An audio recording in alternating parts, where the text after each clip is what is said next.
코로나19 국내 확진자가 급속도로 늘고 있습니다. 하루 새 52명이 추가 발생하면서 국내 확진자 수가 현재까지 총 156명인데요. 중국과 일본을 제외하면 확진자 수가 가장 많습니다. 이에 정부는 특히 확산세가 심상치 않은 대구와 청도 지역을 감염병 특별관리 지역으로 지정했는데요. 지역 감염 확산 가능성에 대해서 서울대우 중앙대 약학과 교수와 함께 짚어보겠습니다. 어서 오십시오. 네, 어서 오십시오. 안녕하세요. 네. 자, 이렇게 하루 새 52명의 확진자가 추가가 됐습니다. 역시나 대구, 경북 지역에서 대다수가 발생하긴 했지만 오늘은 전국 각지에서 좀 발생을 했다는 부분을 눈여겨봐야 될 것 같습니다. 예, 이제 전국적으로 지역사회 감염이 확산이 기정사실화됐다. 가능성 정도가 아니라 이제 기정사실화됐다 이렇게 볼 수 있고요. 향후에는 이 확산세를 어떻게 적절히 제어하는가 하는 문제가 이제 우리에게 주어졌다 이렇게 평가하고 있습니다. 네, 알겠습니다. 신천지 교회를 저희가 여러 번 보도해서 다뤄드렸지만 네. 지금 전수조사가 진행 중이고 총 544명이 스스로 판단했을 때 증상이 있다고 답을 했는데 이 중에서 확진자가 얼마나 나올 가능성이 있다고 보십니까? 예, 이제 얼마나 나올지는 모르겠습니다만 상당히 많이 나올 것으로 생각이 됩니다. 또 여기 분들뿐만 아니라 이분들이 다른 분을 접촉한 또 2차, 3차 감염자도 있기 때문에 향후로는 아마 상당히 많이 나올 가능성이 있다고 생각이 됩니다. 네, 우선은 그 31번째 확진자와 1,001명이 접촉을 한 것으로 전해지고 있고 이들 중에서 57명이 연락 두절 상태라고 합니다. 글쎄 여전히 많은 교인들이 방역 관리 밖에 있기 때문에 이 부분이 굉장히 우려되는 상황이거든요. 예, 우선 이 57명 연락이 안 되는 분들은 이제 교단 측에서 명단을 받았으니까 비교적 이제 정확한 정보라고 생각이 되는데 연락이 안 된다는 거 아닙니까? 네. 우리가 이제 잘 지금 보고 있는 것처럼 이제 한 명이 얼마나 많은 사람들에게 감염을 시킬 수 있고 또 한 명이 나라 경제 전체에 얼마나 큰 영향을 미치나 하는 게 이제 명확하거든요. 그런 점에서 혹시 이 방송을 대통령께서 보고 계실지 모르겠는데 제가 좀 드리고 싶은 말씀이 있어요. 우선 이렇게 연락이 안 되는 분들은 사실 이분들이 잠정적으로 큰 피해를 일으킬 수도 있어요. 본인이 이미 감염이 됐다고 하면. 우리가 이미 31번째 환자에서 보았습니다. 31번째 환자가 이제 검사를 거부하고 본인의 사회활동을 하면서 대규모 감염 사태를 만들지 않았습니까? 네. 그런데 지금 이렇게 이제 57명이 추적이 안 되는데 이 사람들이 감염이 됐다고 하면 이제 큰 문제를 일으킬 수 있거든요. 그런데 지금 보건당국이 이 사람들을 계속 추적하고 있음에도 불구하고 추적이 안 된다는 거 아닙니까? 그죠? 그러니까 보건당국이 지금 이 사람들에게 끌려다니는 그런 형국이거든요.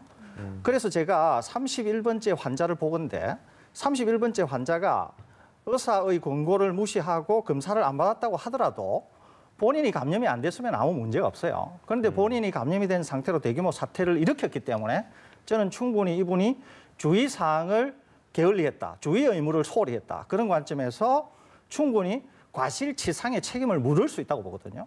그래서 정부가 연락하면 연락받겠다 또는 우리가 연락한다 이런 태도에서 벗어나서 직접 이 사람들이 연락해 오지 않아서 향후에 문제가 생기면 정부가 직접 과실치상에 대한 책임을 묻고 거기에 따르는 구상권을 청구하는 등 강력한 조치가 있어야 이 사람들이 협조를 하고 이 사람들이 연락을 해오지 왜 정부 당국이 질질 끌려다니는 이런 모양새를 취하는데 저는 좀 의아스럽습니다. 그런 점에서 지금 이 대응에 있어서 총책임자는 대통령이시니까 대통령이 확실한 입장을 표명하면서 지금 이 사태를 좀 진정하려고 하는 그런 협조를 이끌어내야 되지 않을까 이렇게 생각이 됩니다. 일단은 워낙 상황이 지금 엄중하다 보니까 강경한 대응이 필요하다라고 말씀하셨는데 지금 보건당국도 여러 가지 대책을 강구하고 있으니까 좀 지켜보도록 하고요. 근데 31번째 확진자 얘기를 저희가 계속하게 되는데 이분이 사실은 지금 2차 감염자일 수도 있지 않습니까? 근데 1차 감염자를 지금 찾지 못하는 상황이고 이분도 사실 피해자 입장에서 놓일 수도 있는 거라서 그런 부분들 좀 고려를 좀 해야 될 것 같습니다. 인권 같은 문제도. 그렇기는 한데요.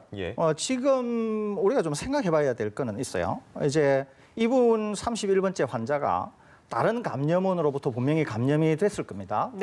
자기 스스로가 처음부터 이 바이러스를 만들지는 않았으니까. 그러니까 이분도 누군가에게 감염이 됐을 텐데 이분이 이분을 감염시킨 감염원을 못 찾고 있는 거 아닙니까? 그런데 이제 문제는 31번째 환자가 이 교회를 통해서 대규모 확산을 시켰느냐, 아니면 31번째 환자와 더불어서 누군가 있어서 총체적으로 지금 이 대규모 감염이 일어났는가 하는 문제가 있거든요. 네. 그렇기 때문에 지금 31번째가 이 대규모 사태를 일으켰다고 딱 꼬집어서 얘기는 할 수 없다. 그런 점에서 대해서는 동의는 합니다. 네. 그런데 이제 우리가 고려해봐야 될 것은 뭐냐면 지금 이 교단이 상당한 신뢰를 상실하고 있다.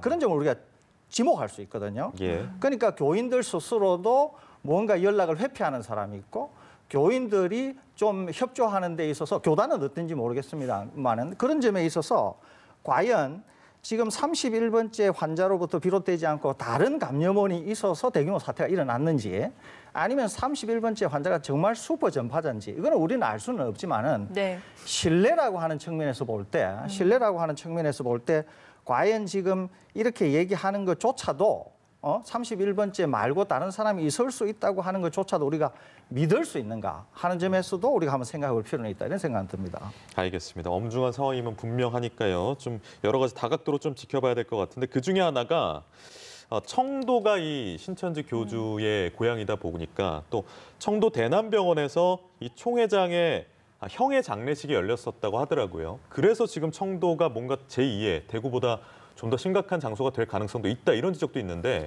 어떻게 보십니까? 그럴 가능성도 충분히 있죠. 예, 예. 또 다른 하나는 이 가능성 이외에 지금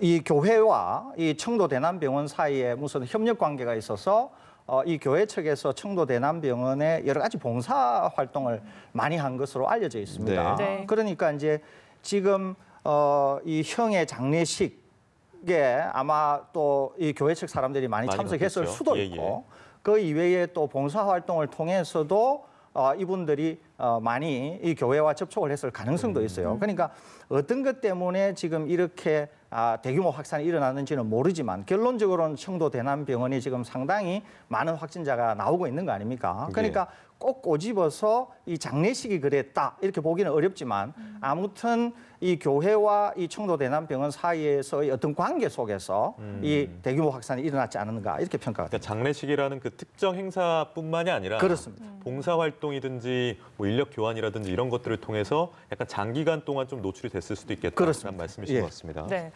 어제 이제 청도 대남병원에서 사망자 한 분이 나왔습니다. 물론 현재 그 사망 후에 확진 판정을 받았기 때문에 정확한 사인에 대해서는 조사 중인 상황인데 어쨌든 사망 원인이 혹시 코로나19와 관련되지 않았을까 이런 가능성은 나오거든요. 교수님 어떻게 보십니까? 저는 뭐 딱 사망 원인이 이 코로나19인지 아닌지 정확히는 알 수 없지만 네. 여러 가지 정황으로 보아서는 코로나19일 가능성이 상당히 높다 이렇게 판단하고 있습니다. 왜냐하면 이분이 상당히 장기간 입원을 하셨고 예. 굉장히 마른 상태였고 그렇기 때문에 면역 기능이 아주 낮아서 코로나19의 공격을 받았으면 굉장히 빨리 병증이 진행이 되었을 수도 있어요. 그리고 일단 사인은 폐렴에 의한 것이 주요 사인으로 알려져 있지 않습니까? 그렇기 때문에 다른 원인이 있을 수도 있지만 코로나19가 주 사망 원인이지 않을까 이렇게 제 개인적으로는 평가하고 있습니다. 네, 다시 한번 뭐 말씀드리지만 사망 원인은 현재 조사 중에 있습니다. 그런데 이렇게 첫 사망자가 나오면서 코로나19의 치사율에 대한 관심도 조금 높은 것 같아요. 그 다른 감염병과 좀 비교를 한다면 치사율은 어떻습니까? 치사율은 기본적으로 우선 우리가 잘 알고 있는 사스나 메르스보다는 훨씬 낮고요. 예. 그다음에 이제 또 우리가 비교할 수 있는 호흡기 질환인 신종플루보다는 훨씬 높습니다. 이제 전파력은 신종플루보다는 훨씬 낮고 메르스나 사스보다는 훨씬 높은 것으로 평가가 되는데요. 그럼에도 불구하고 아직까지는 우리가 환자가 많지 않고 충분히 우리가 관리 가능한 범위에 있기 때문에 치사율이 이렇게 보이는 것이지 중국처럼 환자가 많아진다고 하면 그때는 또 우리가 관리 가능한 수준을 넘어가서 치사율에 상당한 변화가 있을 것으로 이렇게 생각이 됩니다. 네. 이게 대남병원, 청도 대남병원에서 간호사가 5분이 또 집단 감염 사태가 일어나서 이렇게 의료진들 사이에 감염이 확산된다는 거 앞으로 좀 방역 체계에서 어떤 좀 노력이 필요하다고 보십니까? 이거는 그 어떤 것보다 이제 심각하죠. 왜냐하면 이제 간호사나 의사인 이런 의료인이 감염이 되고 또 병원 내에 직접 근무를 하시는 분이 감염이 되면 예. 이분들이 이제 환자와 접촉을 할 수 있고 환자가 기저질환을 앓고 있거나 고령이거나 이럴 가능성이 많거든요. 그렇게 되면은 지역 사회에서 그냥 스치듯이 지나가면서 밀접 접촉이 되는 그런 경우와는 완전히 양상이 다를 수가 있습니다. 그래서 병원에서는 훨씬 확산 가능성도 빠르고 결과도 굉장히 참호할 수 있기 때문에 이렇게 의료진이 감염이 된 사태는 굉장히 엄중하게 받아들여야 되는 그런 상황이라고 보겠습니다. 네, 지금 청도 대남병원이 사실 보건소나 요양병원 등이 함께 있다고 해요. 아무래도 면역력이 약한 분들이 많이 계시기 때문에 이런 부분에 대한 또 우려가 나옵니다. 이미 지금 의료진이 감염된 상황이어서요. 네, 이거는 뭐 굉장히 심각하다고 볼 수 있죠. 특히 이제 요양병원이라고 하면 우선은 이제 고령자들이 많으시고 기저질환자가 많으시고 또 장기간 입원해 계셨기 때문에 면역력이 굉장히 낮고 그래서 이분들이 감염이 된다고 하면 뭐 상당히 사망 환자가 나올 수 있는 그런 요건을 다 갖추고 있다 이렇게 보겠습니다. 그래서 제 생각으로는 아마 청도 대남병원을 코호르트 격리, 병원 전체를 격리를 하는 그래서 의료진, 환자 모두가 입출입이 제한되는 그런 아마 코호르트 격리가 돼야 되지 않을까 이렇게 생각이 됩니다. 네, 알겠습니다. 알겠습니다. 자, 저희 광주 상황도 조금 살펴보려고 하는데 어제 오늘 추가 확진자 3명이 나왔습니다. 모두 신천지 대구교회와 또 연관이 있다고 해요.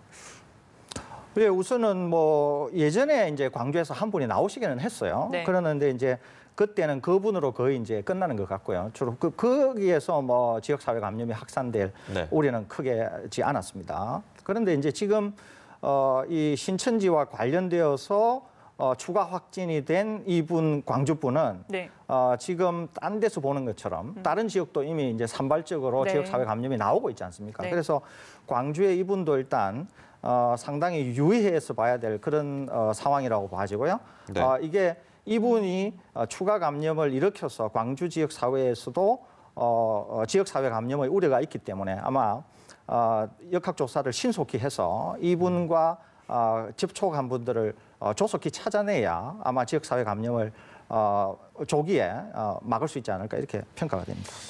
근데 이게 지금 워낙에 상황이 심각한데 그 중에 하나가 또 그 광주의 감염자분이 전도 활동을 신천지 그 종교에 대한 전교 활동, 포교 활동을 좀 하셨다고 이틀 동안 하셨다고 들었는데 그러면 아무래도 좀 많이 만나게 되고 접촉을 하게 되고 좀 걱정이 좀 커질 우려가 있을 것 같습니다. 굉장히 됩니다. 커지죠. 예. 우선은 이제 전도 활동을 하셨으니까 이분이 많은 분들을 만났을 거고 또 네. 이제 지역 사회에서 잘 모르는 분들을 많이 만났을 수도 있고요. 네. 또 이제 전도 활동이라고 하는 게 2m 이내의 거리에서 이렇게 뭐 말을 하거나 또는 뭐 심지어 악수나 신체 접촉을 그렇죠. 할 예. 가능성도 있기 때문에 상당히 밀접 접촉을 했을 가능성이 있습니다. 그리고 우리가 보는 것처럼 31번째 환자든 아니면 31번째 환자가 이외의 분이든 그분들을 접촉한 분들이 굉장히 신속히 환자가 된 것으로 봐서 바이러스 배출, 바이러스 접촉이 굉장히 많았던 것으로 평가가 되거든요. 예, 그러니까 예. 지금 이 광주 분도 감염이 된 상태로 바이러스에 많이 노출됐을 가능성이 많고 또 이분이 추가로 접촉한 분을 전염시켜서 환자를 만들 가능성이 아주 높습니다. 네. 그럼에도 불구하고 또 많은 분들 접촉했기 때문에 그런 점에서 광주의 보건당국이 아마 상당히 주의를 기울여서 예. 신속히 좀 대처를 해야 되지 않을까. 제가 이 이런 부분 생각이 듭니다. 조금 정리해드리면 이 남구의 송화교회를 다니셨다고 해요. 전도 활동을 이곳에서 하셨고 광주에는 북구 오치동 그리고 송화동 두 곳에 신천지 교회가 지금 있는 상황이라고 합니다. 네.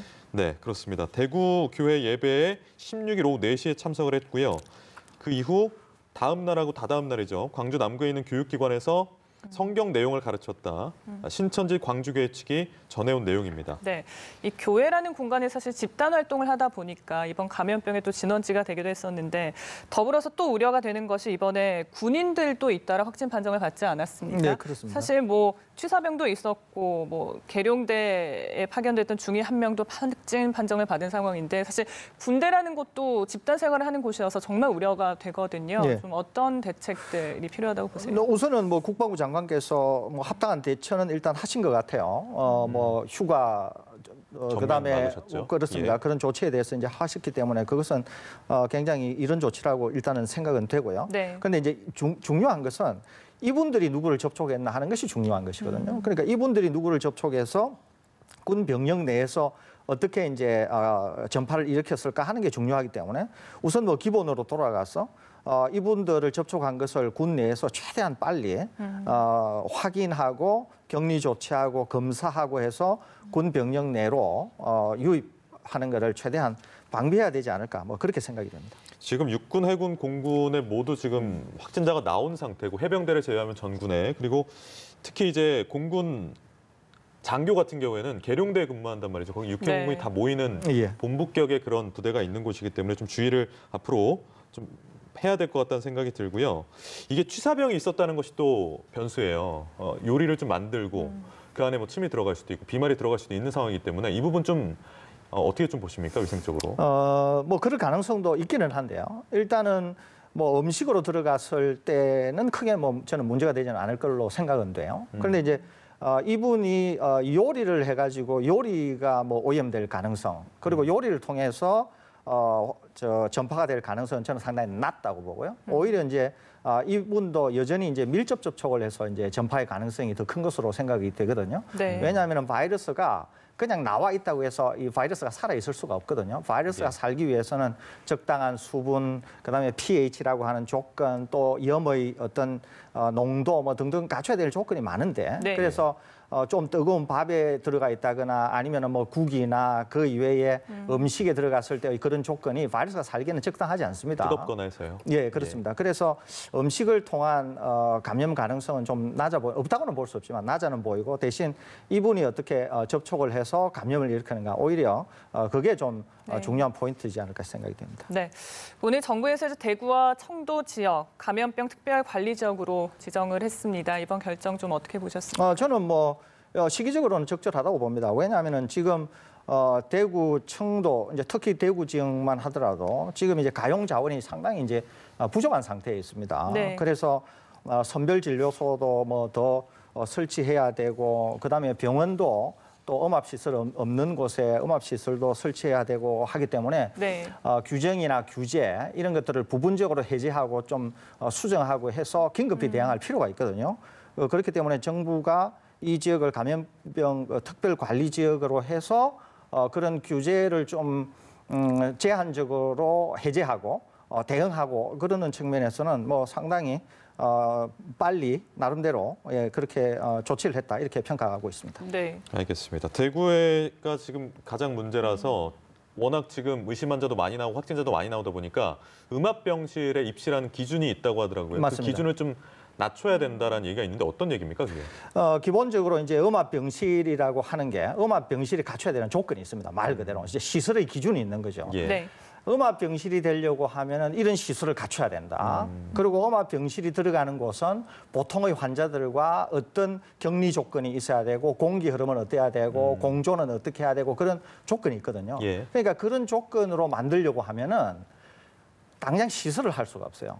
그런데 그거는 법에 정해져 있는 규정이거든요. 그렇기 때문에 그런 식으로는 이게 이제 음압병실을 설치를 할 수 없으니까 이렇게 만일에 이제 대규모 환자가 발생할 때는 이제 어떻게 해야 되나 이런 문제가 생기잖아요. 네. 그렇기 때문에 이제 특별관리지역으로 해서 어떤 규정을 그 규정을 잠시 해제하고 완화하고 하는 것이 또 어떤 뭐 절차가 있겠죠. 예. 그런 절차를 동원해서 아마 이 문제를 해결하기 위해서 그러는 게 아닌가 싶고요. 음압병상은 당장 필요하거든요. 이제 확진 환자가 많이 생겼고 원래 이 지역이 갖고 있던 음압병실 수보다 초과하는 환자가 발생했기 때문에 이제 음압병실을 설치해야 된다고 하는 당위성은 충분하기 때문에 그런 점에서 아마 지자체가 정부에 요청한 게 아닌가 이렇게 생각이 됩니다. 네. 지금 뭐 하루 새도 수십 명의 이런 확진자가 발생을 하면서 많은 분들이 불안해하고 계십니다. 그러다 보니까 또 선별 진료소가 상당히 혼란을 겪고 있다고 해요. 그러니까 일반 감기 환자 증상이 워낙 유사해서 감기 환자들도 이곳을 찾다 보니까 좀 혼란이 있다고 하는데 이런 혼란을 막을 대책은 있을까요? 혼란을 만들 대책은 우선 좀 없다고 보는데요. 제가 아까 이제 대통령께 말씀드린 것처럼 이것도 하나 더 말씀드리려고 하는데 어제 임상 TF가 굉장히 중요한 결과를 발표를 했어요. 엄청나게 중요한 결과를 발표를 했습니다. 어떤 거였나요? 네. 그게 뭐냐면은 우리나라에 28명 환자를 다 조사를 해서 검사를 해보니까 이런 특징이 있다 이러면서 발표를 했어요. 그중에 하나가 증상을 나타내는 지점이 보통 감염이 되고 나서 한 4일 정도 되는 것 같고 특히 증상을 나타내는 시점부터 병원에 격리 조치되는 것이 한 4일 정도 걸리더라 이 얘기를 했습니다. 네. 그러니까 증상을 나타내는 지점에서부터 병원에 격리 조치가 되는 게 4일 정도 걸리더라 이 얘기. 예. 이거는 지금 28명 환자들에 대한 얘기입니다. 환자들. 네. 그러면서 뭘 덧붙였느냐 하면은 환자들이 초기 증상을 나타낼 때 증상은 경미했지만 상당히 많은 바이러스를 배출하고 감염력이 높더라 이 얘기를 했어요. 그런데 이때 초기에 많은 바이러스를 드러내고 감염력이 높은데도 일반 감기와 매우 유사하더라 그 얘기를 했습니다. 그러면 이거는 지금 병원에 있는 환자들이니까 병원 밖에 있는 감기 환자들을 보자 이거야. 병원 밖에 있는 감기 환자들은 그게 감기가 아니라 코로나19면 지금 감염이 되었을 때 약간의 감기 증상을 보이는데 상당히 많은 바이러스를 배출하고 감염을 시킬 수 있다고 보이는데 환자가 아니니까 돌아다닐 수 있다는 거죠. 아까 환자는 4일 만에 격리가 되면서 병원에서 치료가 됐는데 그렇잖아요. 그러면 지금 감기를 앓고 있는 많은 사람들이 코로나19와 구분이 안 되는 채로 감염성이 상당히 높은 바이러스를 배출하면서 지역 사회에 있을 수도 있다는 얘기거든요. 그렇죠. 임상 TF 얘기를 들으면 그럼 어떻게 되는가? 지금 우리가 지역 사회 감염이 생겼을 때조차도 선제 대응을 한다고 하지만 사실 선제 대응이라고 말만 하지 선제 대응은 언제나 현장을 따라갈 수밖에 없거든요. 이렇기 때문에 그다음에 이걸 조치를 하고 그다음에 어떤 게 생기면 그다음 조치를 하고 이렇게 되거든요. 근데 지금 제가 임상 TF 얘기를 하고 감기 얘기를 하면서 지역사회 감염을 얘기를 했잖아요. 그럼 어떻게 되는가? 감기를 전수조사를 해야 된다는 거예요. 감기를 또는 감기를 앓고 있는데 내가 코로나19라고 의심되는 사람이 전국에 어디에 있는지 상관없이 정부가 어떤 대응을 하든지 상관없이 신속 진단 키트, 그다음에 원하는 사람들 검사를 싹 다 할 수 있는 조치를 취해야 된다는 거예요. 그래야 지역 사회 감염을 그나마 막을 수 있지. 그러지 않으면 지금으로서 선제 대응이라고 하는 거로서는 현재 제가 볼 때는 제일 중요한 일이라고 생각되고요. 어제 임상 TF가 뭐라고 얘기했냐면은 폐렴은 비교적 뒤에 나타나더라 그런 얘기를 했거든요. 그런데 지금 우리가 폐렴도 전수조사를 한다 그랬는데 제가 이런 말씀을 드리는 전체를 다 감안해서 생각해 보면 폐렴보다는 감기에 집중해야 되고 감기가 이런 특징을 갖고 있기 때문에 선별진료소나 이런 걸 통해서 검체를 채취하고 전문 요원을 배치하고 대량의 그런 신속 진단 키트를 공급하고 하는 이런 문제를 총동원해서 감기를 먼저 검사하는 것이 지역사회 감염을 선제적으로 대응할 수 있는 그런 거다. 그런 말씀을 제가 드립니다. 사실 감기 환자까지 한다면 정말 인원이 많을 텐데 그럼에도 전수조사를 해야 한다 이런 의견이십니까? 그러니까 원하는 사람은 다 할 수 있어야 되고 가능하면 전수조사를 해야 되는 것이 지역사회 감염이 이렇게 안 생기고 임상 TF가 환자를 분석한 자료가 없을 때는 이런 요구가 없을 수는 있어요. 그런데 이미 지역사회 감염이 전국화되는 양상을 보이고 있고 또 감기와 코로나19가 그런 증상을 보이면서 임상 TF가 환자의 분석 자료를 그런 식으로 내놨기 때문에 지금 우리가 처한 가장 선제적인 대응은 제가 지금 말씀드린 이것이 가장 중요하다. 이런 말씀을 드리는 것입니다. 전향적인 얘기를 좀 해주셨는데 마지막 질문 좀 드리고 싶어요. 약학대학 교수시다 보니까 지금 백신 얘기가 한동안 좀 나오다가 코로나19 백신 관련 얘기가 나오다가 한국인이 미국에서 이제 재미 교포가 백신을 개발했다는 얘기도 들려오다가 지금 좀 얘기가 들어간 상황이라서 어느 정도까지 연구가 됐는지. 제가 말씀드리는데 긴급 대응 백신은 한 달 이내에도 만들 수 있습니다. 근데 이제 문제는 뭐냐면은 백신은 특히 예방 백신은 환자에게 쓰는 게 아니라 정상인에게 예방적인 목적으로 쓰게 되거든요. 그러니까 백신의 효과보다도 백신의 안정성이 훨씬 중요해요. 그래서 백신은 개발을 할 때 그 안전한가를 때문에 한 7년, 10년씩 걸리거든요. 그러니까 지금 백신을 개발해가지고 그 안정성을 확보하는 게 이 위기 대응에서 하기가 쉽지 않아요. 그러니까 만일에 백신이 만들어졌다 그래서 대규모 사람들에게 접종을 했는데 나중에 보니까 백신이 안전하지 않아가지고 문제가 생겼다. 이거는 정상인 사람들에게 예방으로 마친 것이 문제를 일으킬 수 있거든요. 그렇기 때문에 너무도 위급해서 정말 많은 사람이 죽는다. 이러면은 그런 백신을 쓸 수는 있는데 그러지 않고 우리가 통상적으로 말하는 안전성이 보장된 백신을 개발한다고 하는 것은 지금 이 코로나19와는 전혀 맞지 않고요. 뭐 하기 어렵습니다. 어렵고 대신 오히려 기존에 사용되고 있는 약을 어떻게 하면 빨리 코로나19의 대응 체제 속에서 편입시켜서 그 약을 이 코로나19의 특효약은 아닙니다만은 어떻게 환자에게 도움이 되는 약을 우리가 빨리 찾아내고 선별적으로 쓸 수 있느냐 이것이 오히려 좀 네. 중요한 일이다 이렇게 생각이 듭니다. 알겠습니다. 저희 마지막으로 하나만 더 여쭤보려고 하는데 중국 상황도 좀 짚어봐야 될 것 같아요. 지금 후베이성에서 이틀째 신규 확진자가 500명을 밑돌고 있습니다. 어떻게 좀 평가를 하고 계십니까? 저는 이 통계 자체를 믿지 않습니다. 기본적으로. 왜냐하면 이 통계가 저번에 이제 어떤 통계를 하다가 그다음에 통계 기준을 바꾸어서 환자가 늘어났다가 또 통계 기준을 바꾸어서 환자가 줄었지 않습니까? 그런데 이제 이렇게 통계 기준이 바뀐 이유가 있어요. 그게 이제 우리처럼 신속 진단 키트가 환자를 잘 못 찾아내는 거예요. 환자를 찾아내는 정확성이 한 100명 중에서 30명밖에 안 되는 거예요. 그러니까 명확히 환자가 100명이 있다 그래 봐봐요. 명확히 환자가 100명이 있는데 100명을 다 테스트를 하면 30명만 양성이 나오고 70명은 양성이 안 나오는 거예요. 네. 환자임에도 불구하고. 그래서 이 70명에게서 임상적인 상황, 폐렴이 있다거나 호흡이 가쁘다거나 정말 코로나19 같은 증상이 있으면 신속 진단 키트로 음성이 나와도 이 사람들은 양성으로 해야 된다. 이렇게 된 거거든요. 그 왜 양성으로 해야 되냐? 이 사람들은 명확히 코로나19에 감염이 되어 있으니까 양성으로 하지 않으면은 음성이라고 해서 밖에 있으면은 추가 감염을 일으킬 수가 있잖아요. 그래서 이 사람들을 양성 환자로 편입을 한 거거든요.